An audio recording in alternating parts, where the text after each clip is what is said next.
তুমি যদি একটা সাজেশন চাও তাহলে আমি বলবো যে তোমার জিহ্বাটা যেন সবসময় আল্লাহর জিকিরে সিক্ত থাকে। সবসময় তোমার জিহ্বাকে, তোমার লিসানকে, তোমার জবানকে আল্লাহর জিকির দিয়ে তুমি সিক্ত রাখো। Always keep you tongue moist with the remembrance of আল্লাহ সুবহানাহু ওয়া তাআলা। আল্লাহর জিকিরে, আল্লাহর স্মরণে তোমার জিহ্বাটাকে সিক্ত রাখো। তো তার মানে কোরআনের এই আয়াত এবং রাসূল সাল্লাল্লাহু আলাইহি ওয়াসাল্লামের মুখ নিঃসৃত এই হাদিস থেকে আমরা বুঝতে পারলাম যে আমাদের সবসময় আল্লাহ তাআলাকে খুব বেশি বেশি স্মরণ করা উচিত। এবং এই যে শব্দটা যিকরুল্লাহ বা আল্লাহর স্মরণ, এই জিকির শব্দটা কোরআনে বিভিন্ন অর্থে এসেছে। কখনো কখনো এটা সালাত অর্থে এসেছে। যেমন আল্লাহ তাআলা বলছেন ইযা নুদিয়া লিস-সালাতি মিন ইয়াউমিল জুমআতি ফাসআউ ইলা যিকরিল্লাহ। জুমার আজান যখন হয় তখন তোমরা আল্লাহর জিকিরের দিকে ধাবিত হও। তো এখানে জিকির দ্বারা উদ্দেশ্য হচ্ছে জুমার সালাতের দিকে ধাবিত হও। আবার কখনো কখনো এই জিকির শব্দটা কোরআন অর্থে এসেছে। আল্লাহ তাআলা বলছেন ইন্না নাহনু নাযালনা যিকরা ওয়া ইন্না লাহু লাহাফিজুন। নিশ্চয়ই আমি আল্লাহ তাআলা এই জিকিরকে নাজিল করেছি, এই জিকিরকে আমি সংরক্ষণ করব। এই জিকির দ্বারা উদ্দেশ্য হচ্ছে কোরআন, মানে আমি কোরআনকে নাজিল করেছি আর এই কোরআনকে আমি সংরক্ষণ করব।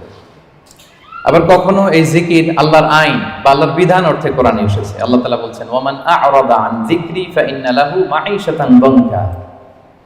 যে ব্যক্তি আমি আল্লাহর আইন বা বিধান থেকে মুখ ফিরিয়ে নেয় তাকে আমি, তার জীবনটাকে আমি কঠিন করে দেব, সংকীর্ণ জীবিকা আমি তাকে দান করব। এবং কিয়ামতের দিন ওয়া নাহশুরুহু ইয়াওমাল কিয়ামাতি আ'মা, তাকে অন্ধ করে আমি কিয়ামতের দিন উত্থিত করব। আবার কখনো কখনো এই জিকির শব্দটা কোরআনে ইলম বা নলেজ কে রিপ্রেজেন্ট করতে এসেছে।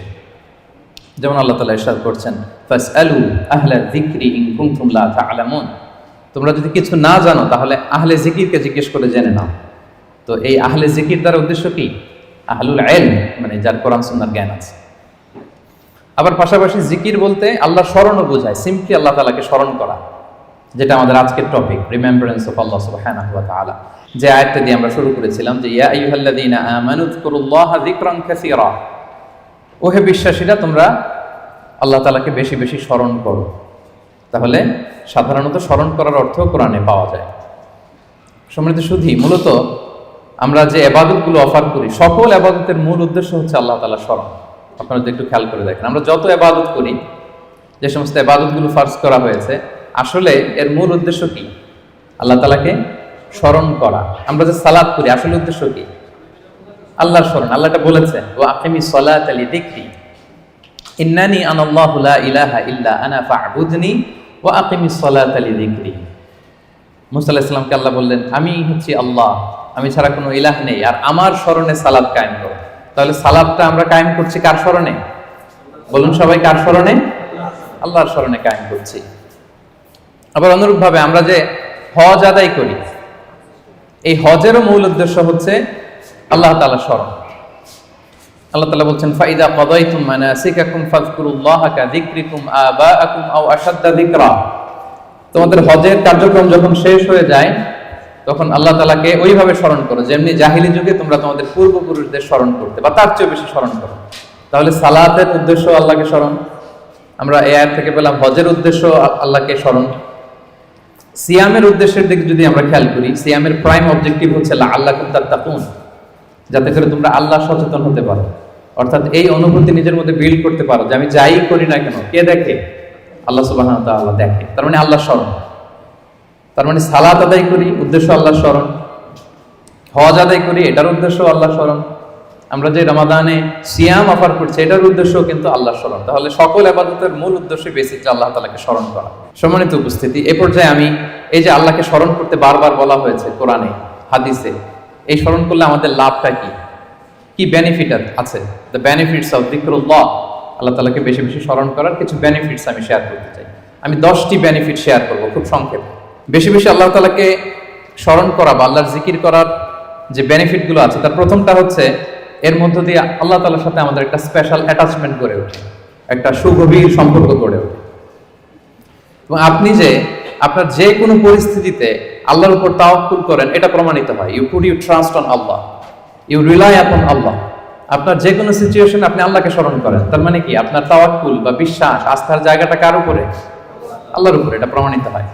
এবং এর মধ্য দিয়ে আপনার একটা সাবমিসিভনেস প্রমাণ হয় যে আপনি সবকিছু আল্লাহ তাআলার উপর সুপর্দ করে দেন। এবং এর ভেতর দিয়ে আল্লাহর সাথে একটা গভীর অ্যাটাচমেন্ট, একটা সম্পর্ক আমাদের গড়ে ওঠে। এটা হচ্ছে 1 নম্বর বেনিফিট, যিকরুল্লাহ। 2 নম্বর বেনিফিট হচ্ছে যারা বেশি বেশি আল্লাহকে স্মরণ করে, আল্লাহর জিকির করে, তাদের প্রতি আল্লাহ তাআলা আল্লাহর নেয়ামত আরো বাড়িয়ে দেন।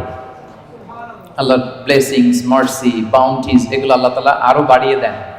কারণ বারবার আল্লাহকে স্মরণ করা মানে কি, এটা কাইন্ড অফ মানে আপনার গ্র্যাটিটিউড, আপনি আল্লাহর প্রতি কৃতজ্ঞতা প্রকাশ করছেন যে আল্লাহ তাআলা আপনাকে নেয়ামতে ধন্য করেছেন, বারবার আপনি তাকে স্মরণ রাখেন। বাংলা একটা কথা বলে, যার নুন খাও তার গুণ গাও। তো আল্লাহর নেয়ামতে আমরা বেঁচে আছি, তো সে আল্লাহকে বারবার স্মরণ করি, তার মানে এটা আল্লাহ তাআলার প্রতি একটা আমাদের কৃতজ্ঞতা বোধ, শুকরিয়া বোধ, তাই না? এবং আল্লাহ বলেছেন লা ইন শাকারতুম লা আযীদান্নাকুম, যদি বেশি বেশি কৃতজ্ঞ হও, শুকরগুজার হও, শুকরিয়া আদায় করো, আমি নেয়ামত আরো বাড়িয়ে দেব। তাহলে 2 নাম্বার যেটা আমরা পেলাম, আল্লাহ তাআলার নেয়ামতের বাড়িধারা এটা আমাদের উপর আরো বাড়তে থাকবে, কন্টিনিউ হতে থাকবে। 3 নাম্বার হচ্ছে it protects you from the temptation of শয়তান এন্ড ইভিল আইস। শয়তানের টেম্পটেশন থেকে এই যিকরুল্লাহ আপনাকে রক্ষা করবে। আমরা হাদিসে পড়েছি যে শয়তান ইয়াজরি মাজরাদ দাম, শয়তানকে আল্লাহ এত পাওয়ার দিয়েছেন, রক্ত চলাচলের ওখানে শয়তান ঢুকেও আপনাকে প্রভোগ করতে পারে, টেম্পটেশন দেয়। সহিহ বুখারীতে এসেছে, একটা তা'লিক হাদিস, বিষ্ণুই বলেন আশ-শাইতানু জাসিমুন আলা কলবি ইবনে আদম, শয়তান বনি আদমের কলবে, অন্তরে খামচি মেরে বসে থাকে। ফাইদা যাকারাল্লাহ খানাসা, যখন বনি আদম আল্লাহর জিকির করে, আল্লাহকে স্মরণ করে, খানাসা শয়তান দৌড়ে পালায়। ওয়া ইযা গাফালা ওয়াসওয়াসা, আর যখনই আবার সে অন্যমনস্ক হয়, গাফিল হয়, শয়তান আবার এসে তাকে ধোঁকা দিতে থাকে। তাহলে সবসময় যদি আল্লাহর স্মরণের মধ্যে আমরা থাকি, শয়তানের টেম্পটেশন থেকে আমরা মুক্ত থাকবো। এবং এটা কেমন যেন it works like a fortress, আপনি একটা দুর্গের ভেতরে ঢুকে ওই দুর্গকে তালাবদ্ধ করে দিয়েছেন, ইউ আর প্রোটেক্টেড। হ্যাঁ, একটা শিল্ডের পেছনে আপনি আছেন, শয়তানের টেম্পটেশন আপনাকে ছুঁতে পারবে না, শয়তানের হাতছানি আপনাকে ছুঁতে পারবে না, আপনি প্রোটেক্টেড। তো সবসময় যদি আল্লাহ তাআলার জিকিরে, আল্লাহর স্মরণে থাকা যায়, তাহলে স্পেশাল প্রোটেকশন আল্লাহ তাআলার পক্ষ থেকে আমরা পাই। এটা হচ্ছে 3 নম্বর বেনিফিট। 4 নম্বর বেনিফিট হচ্ছে এই যিকরুল্লাহ বা আল্লাহ তাআলার স্মরণগুলো আপনার মিজানের পাল্লায় সেদিন অনেক উঁচু পাহাড় হয়ে দাঁড়াবে, মিজানের পাল্লাকে ভারী করবে। এর সপক্ষে ভুরি ভুরি হাদিস আছে, এতগুলো এখানে উল্লেখ করা সম্ভব না, একটা শুধু বলি। বিষ্ণু সাল্লাল্লাহু আলাইহি ওয়াসাল্লাম বলেন ওয়া সুবহানাল্লাহি ওয়াল হামদুলিল্লাহি তামলাআনি মা বাইনাস সামাই ওয়াল আরদ। আপনি যদি একবার সুবহানাল্লাহ পড়েন বা আলহামদুলিল্লাহ পড়েন, তাহলে আকাশ জমিনের মাঝখানে যত ফাঁকা জায়গা আছে, পুরো জায়গাটাকে আল্লাহ তাআলা সওয়াব দিয়ে পরিপূর্ণ করে আপনার আমলনামায় উঠিয়ে দিবেন। সুবহানাল্লাহ বিহামদিহি।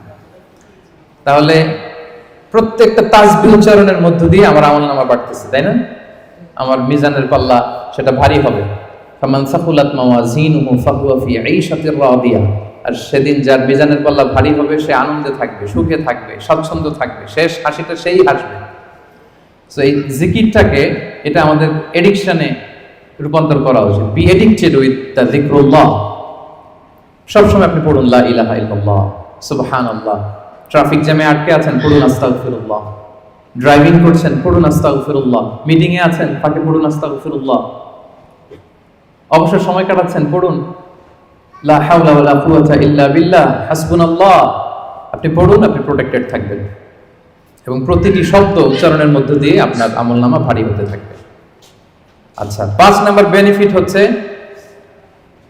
আল্লাহ সুবহানাহু ওয়া তাআলা যারা সব সময় আল্লাহকে স্মরণ করে, তাদের জন্য ক্ষমা এবং সুবিশাল প্রতিদানের ঘোষণা দিয়েছেন। সূরা আহজাবের 35 নম্বর আয়াতে আল্লাহ তাআলা 10 শ্রেণীর ব্যক্তির ঘোষণা, 10 শ্রেণীর ব্যক্তির নাম উল্লেখ করে তিনি বলেছেন আ'আদাল্লাহু লাহুম মাগফিরাতাও ওয়া আজরান আযীমা। এই 10 শ্রেণীর লোকের জন্য আল্লাহ তাআলা ক্ষমা এবং সুমহান প্রতিদান তিনি রেখে দিয়েছেন।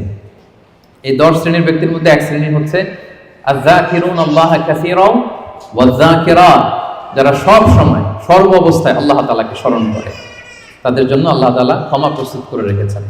এবার বলেন তো, আমাদের ক্ষমার দরকার আছে কিনা? হ্যাঁ, আছে। আমরা সবাই তো ক্ষমার ভিখারি, আল্লাহ তাআলার কাছে ক্ষমা চাই। আমরা সবাই পাপী, কুল্লুকুম খাত্তাউন ওয়া খায়রুল খাত্তাইনা আত-তাওয়াবুন। আমরা সবাই পাপী, আমাদের ক্ষমার প্রয়োজন আছে। তো আমরা যেন বেশি বেশি আল্লাহ তাআলাকে স্মরণ করি, তার জিকির দিয়ে যেন আমাদের জিহ্বাকে সিক্ত রাখি। আচ্ছা, 6 নাম্বার হচ্ছে it saves you from the hell fire. আল্লাহর জিকির জাহান্নামের আগুন থেকে মানুষকে বাঁচায়। রাসূল সাল্লাল্লাহু আলাইহি ওয়াসাল্লাম বলেন লিকুল্লি শাইইন সিকালা ওয়া সিকালাতুল কুলুবি যিকরুল্লাহ। সবকিছুকে পলিশ করতে হয়, আর অন্তরের পলিশ করার পদ্ধতি হচ্ছে যিকরুল্লাহ, আল্লাহর জিকির। আল্লাহর জিকির ছাড়া কোনো কিছু দিয়ে হৃদয়কে পলিশ করা যায় না।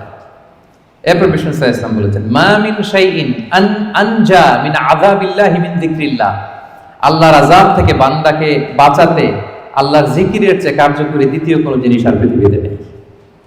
আল্লাহর আযাব থেকে রক্ষা করতে সবচাইতে কার্যকরী হাতিয়ার হচ্ছে যিকরুল্লাহ, আল্লাহর স্মরণ। সব সময় উঠতে বসতে আল্লাহ তাআলাকে স্মরণ করা। তাহলে বেশি বেশি জিকির আমাদেরকে জাহান্নামের আগুন থেকে বাঁচাবে।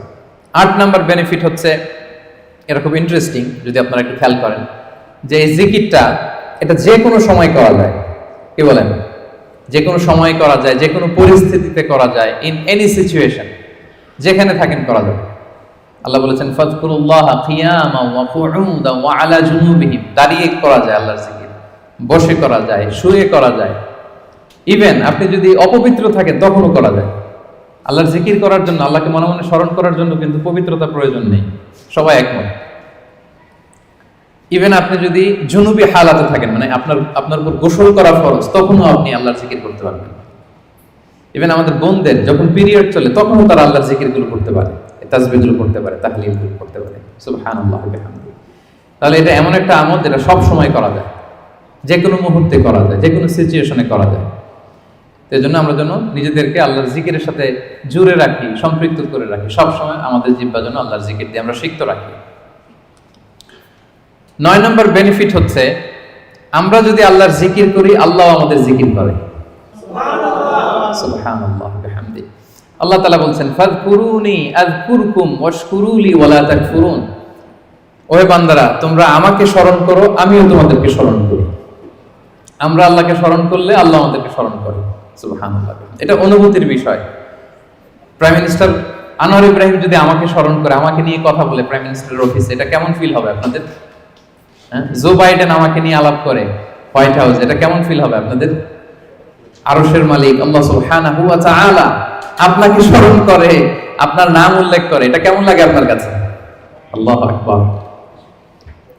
হাদিসে কুদসিতে আল্লাহ তাআলা বলেন, ফাইন যাকারানি ফি নাফসি নাফসিহি যাকারতুহু ফি নাফসি, আমার কোন বান্দা যদি একাকী আমাকে স্মরণ করে, আমিও আমার বান্দাকে একাকী স্মরণ করি।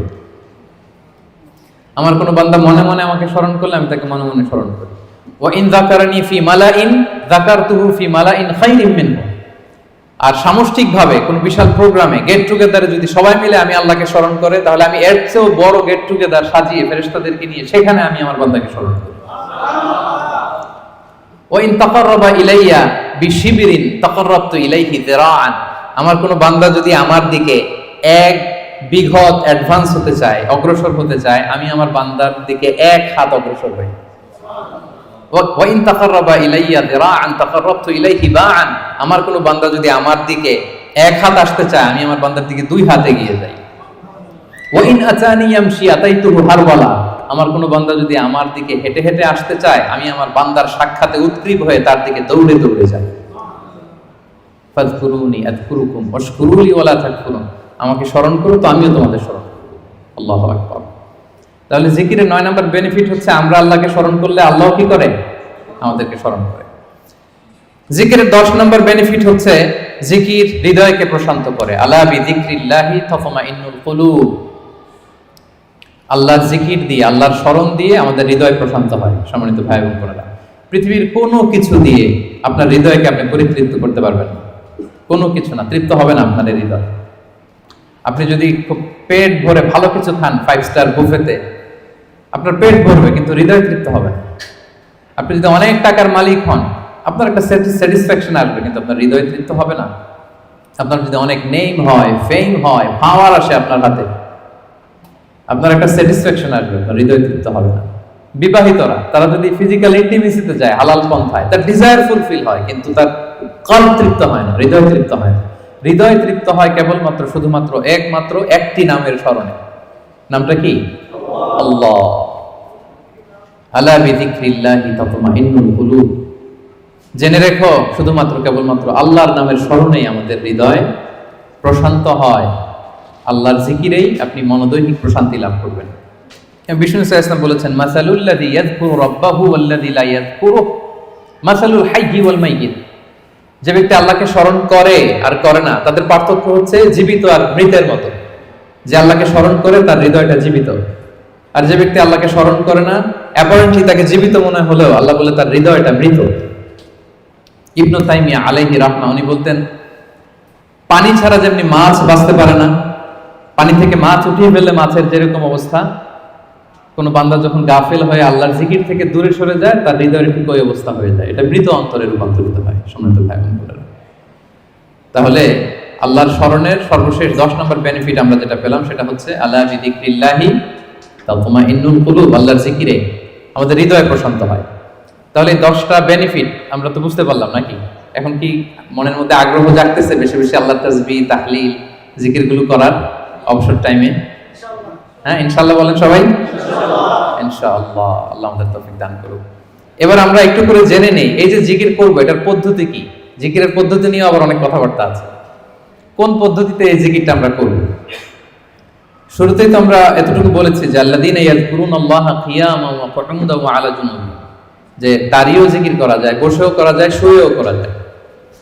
আল্লাহ তাআলা একটা আয়াতে বলেছেন, ফাযকুরুল্লাহা কামা আল্লামাকুম মা লাম তাকুনু তা'লামুন, তোমরা আল্লাহকে ওইভাবে স্মরণ করো, আল্লাহর জিকির করো যেভাবে আল্লাহ তোমাদের শিখিয়েছেন। তাহলে জিকির কিভাবে করতে হবে এটাও কিন্তু আল্লাহ তাআলা আমাদেরকে শিখিয়েছেন, ইনস্ট্রাক্ট করেছেন, গাইড করেছেন। আমি শোনাবো আপনাদের।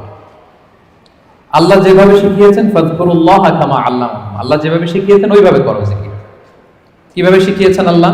সূরাতুল আ'রাফের 205 নম্বর আয়াতে আল্লাহ তাআলা খুব এক্সপ্লিসিটলি তিনি জানিয়েছেন কিভাবে আল্লাহর জিকির করতে হবে। আল্লাহ তাআলা বলছেন, ওয়াযকুর রাব্বাকা ফি নাফসিকা তাদাররুআন ওয়া খীফাতান ওয়া দুনাল জাহরি বিল কওলি বিল গুদুবি ওয়াল আসাল ওয়া লা তাকুন মিনাল গাফিলিন। সম্মানিত সুধী, খেয়াল করে শুনুন কিভাবে আল্লাহর জিকির করতে হবে। দেখেন, আল্লাহ তাআলা কয়েকটা নির্দেশনা আমাদেরকে দিয়েছেন। নাম্বার 1, ওয়াযকুর রাব্বাকা, তোমার রবের জিকির করো। তার মানে জিকিরের মধ্যে কার নাম থাকতে হবে? কোন জিকিরে যদি আল্লাহর নাম না থাকে ওটা আল্লাহর জিকির হবে? বলেন। আপনি বাংলাদেশে অনেক জিকির দেখবেন যে এমন কিম্ভূত কিমাকার অদ্ভুত আওয়াজে জিকির করে যেখানে আল্লাহ তাআলার পবিত্র নাম খুঁজে পাওয়া যায়। এরকম জিকির আছে না? এটা কি কোরআন অনুযায়ী জিকির হলো? হয়। আল্লাহর নাম থাকতে হবে, 1 নম্বর শর্ত। এরপর আল্লাহ বললেন ফি নাফসিকা, জিকির করতে হবে মনে মনে। এভাবে মনে মনে জিকির করতে হবে, মনে মনে আল্লাহ তাআলাকে স্মরণ করা। এটা রেকমেন্ডেড, এটা বেশি ভালো। যদি আপনি আওয়াজ করে করতে পারবেন এটা জায়েজ আছে। 2 নম্বরে হচ্ছে তাদাররুআন, সবিনয়। আপনার একটা বিনীত ভাব থাকতে হবে জিকিরের মধ্যে। 3 নম্বর হচ্ছে খীফাতান, ভীত বহবল চিত্তে, আল্লাহর ভয় আপনার অন্তরে জাগ্রত থাকতে হবে জিকিরের সময়। তারপর হচ্ছে দুনাল জাহরি মিনাল কওল, অনুচ্চ স্বরে, আওয়াজ করে না, চিৎকার চেঁচামেচি করে নয়। আওয়াজ করে জিকির করা যাবে শুধু তালিমের ক্ষেত্রে। ধরেন যে আমি শিক্ষা দিচ্ছি আমার স্টুডেন্টদেরকে বা লোকদেরকে যে এটা হচ্ছে লা ইলাহা ইল্লাল্লাহ, তো আমি আওয়াজ করে না বললে ওরা শুদ্ধভাবে উচ্চারণ করতে পারবে? তালিমান তারবিয়াতান এটা জায়েজ আছে, কিন্তু বেসিক্যালি জিকির হবে ফি নাফসিক, মনে মনে। তাদাররুআন, সবিনয়ে। খীফাতান, ভীত বহবল চিত্তে। দুনাল জাহরি বিল কওল, অনুচ্চ স্বরে আল্লাহ তাআলাকে ডাকো। এটা হচ্ছে জিকিরের পদ্ধতি কোরআনের আয়াতের আলোকে। হাদিসে বিষ্ণু ইসলাম আরেকটা যোগ করেছেন। এক হাদিসে বিষ্ণু বলেন 7 শ্রেণীর ব্যক্তিকে আল্লাহ তাআলা কিয়ামতের দিন তার সুশীতল আরশের নিচে ছায়া দিবেন, যেদিন আল্লাহর দেয়া সেই ছায়া ছাড়া কোনো ছায়া থাকবে না। এর মধ্যে 1 শ্রেণীর ব্যক্তি হচ্ছে রাজুলুন যাকারাল্লাহা খালিয়ান ফাফাদাত আইনা, এমন ব্যক্তি যে গোপনে আল্লাহকে ডাকে। যাকারাল্লাহা খালিয়ান, বিষ্ণুকে আরেকটা জুড়ে দিয়েছেন খালিয়ান, গোপনে। গোপনে জিকির এটা আল্লাহ তাআলার কাছে বেশি পছন্দনীয়। এরপর তিনি আবার বললেন ফাফাদাত আইনা, অশ্রুসিক্ত নয়নে, চোখের পানি ছেড়ে অশ্রুসিক্ত নয়নে যদি আমরা জিকির করি, ওই জিকিরটা, ওই দোয়াটা আল্লাহ তাআলার কাছে খুব দ্রুত কবুল হয়ে যায়। প্রিয় ভাই বোনেরা, 2 ফোঁটা আল্লাহর কাছে সবচাইতে প্রিয়। আওয়াজ করে বলুন তো কয় ফোঁটা? 2 ফোঁটা। এক হচ্ছে জিহাদের ময়দানে মুজাহিদের গা বেয়ে রক্তের ফোঁটা। জিহাদের ময়দানে মুজাহিদের শরীর থেকে ঝরে পড়া রক্তের ফোঁটা আল্লাহর কাছে বড় প্রিয়। 2 নাম্বার হচ্ছে অনুতপ্ত বান্দার চোখের পানির ফোঁটা। একজন বান্দা তার কৃতকর্মের জন্য অনুতপ্ত হয়ে যখন কাঁদে, অশ্রু বিসর্জন দেয়, তার চোখের পানি তার চোখ বেয়ে, তার নাক বেয়ে জমিনে ড্রপ করার আগেই আল্লাহ এই বান্দাকে মাফ করে দেয়। তাহলে মুজাহিদের রক্তের ফোঁটা আর অনুতপ্ত বান্দার চোখের পানির ফোঁটা আমার কাছে খুব প্রিয়। বিশ্বনবী তাই বললেন, রাজুলুন যাকারাল্লাহা খালিয়ান ফাফাদাত আইনা, এমন ব্যক্তি যে গোপনে আল্লাহকে স্মরণ করে আর অশ্রুসিক্ত নয়নে। তাহলে জিকির কিভাবে করব মোটামুটি একটা পিকচারাইজেশন হয়েছে না? হ্যাঁ, ওয়াজকুর রাব্বাকা ফি নাফসিকা, মনে মনে জিকির করুন, তাদাররুআন, সবিনয়ে, খাইফাতান, ভীত বহবল চিত্তে, দুনাল জাহরি বিল কওল, অনুচ্চ স্বরে, আর হাদিসে এসেছে খালিয়ান, গোপনে, ফাফাদাত আইনা, অশ্রুসিক্ত নয়। এভাবে যদি আমরা আল্লাহ তাআলাকে স্মরণ করি, এভাবে যদি আমরা কায়মনোবাক্যে আল্লাহকে ডাকি, এভাবে যদি আল্লাহ তাআলার কাছে চাই, আল্লাহ তাআলা এই দৃশ্যটা দেখতে করতে পছন্দ করেন। তাহলে জিকিরের পদ্ধতি সবার কাছে ক্লিয়ার? এর বাইরে যে লম্ফ দিয়ে অদ্ভুত কিম্ভূতকিমাকার আওয়াজ করে জিকির করলে এটা হবে? ওইটা কোরআন সুন্নাহর সাথে সাংঘর্ষিক হবে। এভাবে জিকির করা যাবে না। সুস্পষ্ট আল্লাহ তাআলার পবিত্র বরকতময় নাম বোঝা যেতে হবে এবং গোপনে, অনুচ্চ স্বরে, নীরবে আল্লাহ তাআলার নামকে জপতে হবে। এবার দ্য কোশ্চেন রাইজেস, কোন জিকিরটা করব? জিকির তো অনেক, কি বলেন? আমরা একটু জেনে নিই যে সবচাইতে শ্রেষ্ঠ জিকির কোনটা। কেউ কি জানেন সবচেয়ে শ্রেষ্ঠ জিকির কোনটা? হ্যাঁ, সুবহানাল্লাহ বিহামদি। আর একটু বলেন, আওয়াজ করে, সাহস করে বলেন। লা ইলাহা ইল্লাল্লাহ, এই তো চলে আসছে। এটা সবচাইতে শ্রেষ্ঠ জিকির। সহিহ মুসলিমের বর্ণনা, বিষ্ণু সাল্লাল্লাহু আলাইহি ওয়াসাল্লাম বলেন, আফদালু যিকরি লা ইলাহা ইল্লাল্লাহ, সবচাইতে শ্রেষ্ঠ জিকির হচ্ছে লা ইলাহা ইল্লাল্লাহ। আপনার কাছে মনে হয় এটা তো সিম্পল, এটা তো সবাই জানে, এটা তো সবাই পড়ে না। আল্লাহ তাআলার কাছে এটা অনেক দামি, সবচাইতে শ্রেষ্ঠ জিকির। এটা একটা বিপ্লবী বাণী, এটা একটা সুমহান বাণী, এটাকে বলা হয় কালিমাতুত তাওহীদ। একত্ববাদের ঘোষণা আছে, লা ইলাহা ইল্লাল্লাহ, আল্লাহ ছাড়া কোনো ইলাহ নেই, কোনো উপাস্য নেই, কোনো বিধানদাতা নেই, কোনো আইনদাতা নেই। এটা সুমহান বাণী, এটা যাচ্ছে তাই ছোটখাটো কোনো বাণী নয়। লা ইলাহা ইল্লাল্লাহ আফদালু যিকরি লা ইলাহা ইল্লাল্লাহ। অবসর পেলেই, সময় পেলেই করবেন লা ইলাহা ইল্লাল্লাহ, লা ইলাহা ইল্লাল্লাহ, লা ইলাহা ইল্লাল্লাহ। এটা কালিমাতুত তাওহীদ, আল্লাহ তাআলার সুমহান বাণী।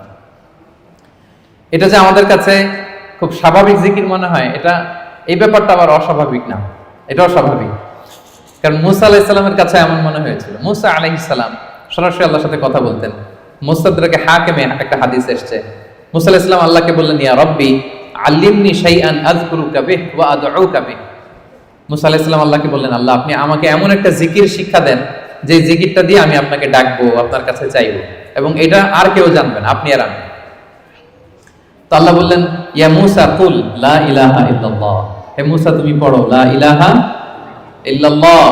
মুসা আলাইহিস সালাম বললেন, ইয়া রাব্বি কুল্লু ইবাদিকা ইয়াকুলু হাদা, হে আল্লাহ আপনার সব বান্দাই তো এটাই পড়ে, লা ইলাহা ইল্লাল্লাহ তো সবাই জপে, সবাই পড়ে, আমি তো স্পেশাল কিছু চেয়েছিলাম, ইন্নামা উরিদু শাইআন তাফুসুনি বি, আমি এমন কিছু চেয়েছি যেটা স্পেশাল, এটা এই নামে আমি ডাকবো আর আপনি জানবেন, আর কেউ জানবে না, স্পেশাল একটা জিকির আমাকে শিক্ষা দেন। তখন আল্লাহ তাআলা বললেন, ইয়া মুসা লাউ তাদাউ লা ইলাহা ইল্লাল্লাহ ফি কাফা, মুসা তুমি যদি লা ইলাহা ইল্লাল্লাহকে মিজানের এক পাল্লায় রাখো, ওয়া তাদাউস সামাওয়াতু সাবউ ওয়াল আরাদিন ফি কাফা, আর সাত আকাশ আর সাত জমিন যদি আরেক পাল্লায় রাখো, লা রাজাহাত কাফাতু লা ইলাহা ইল্লাল্লাহ, মুসা মুহূর্তেই লা ইলাহার পাল্লাটা ভারী হয়ে যাবে। সুবহানাল্লাহ।